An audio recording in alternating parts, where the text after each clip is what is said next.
The first miracle of Jesus taking place at a wedding. A very clear indication how the presence of Jesus in any situation or circumstance can make the difference. Perhaps we take too many things for granted, my dear brothers and sisters, and therefore all the more reason and the need for us to really feel and experience the presence of Jesus in our lives.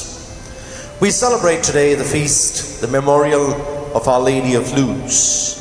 I had the good fortune of being there twice, and there is something that moves you when you are at the grotto or when you go to be dipped in that holy water. Something that transforms you, something that touches your life and you're never the same again.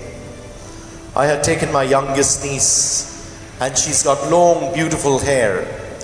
And when we were waiting in the line for our dip in the water, there was a big queue because there's a separation of men and women.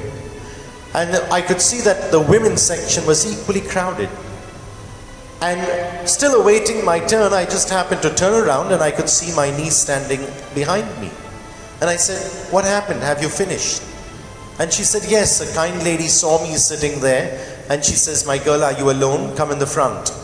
And she took me in and she finished her dip." What amazed me was, you have a full dip in those waters. My niece, with this long, beautiful hair that she has, came out within seconds absolutely dry.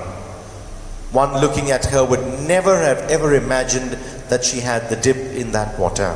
Something amazing happens there, my dear brothers and sisters. Before you step into that water, something transforms you and touches you, and you're never the same again.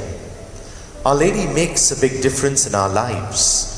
Perhaps she's been the most misunderstood figure, because people who've broken away from the Catholic Church, some of those belonging a few other denominations, just keep questioning us and ask us, why do we have her statues all over the place? Why is it that we worship Mary? We don't worship her, we venerate her.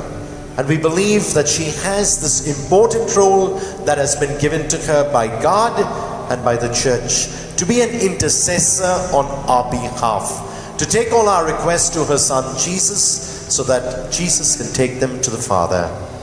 Today's Gospel is a clear indication. Very clearly she tells the stewards, "Do whatever he tells you." And that's the key line we should remember. That is the role that Mary plays as intercessor. Do whatever he tells you.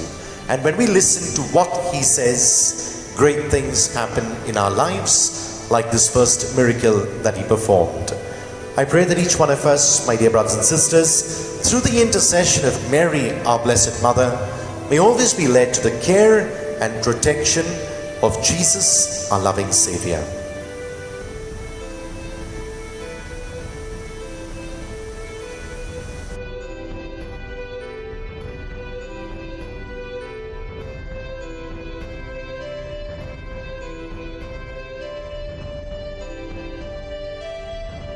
God bless, and do have a Jesus-filled day.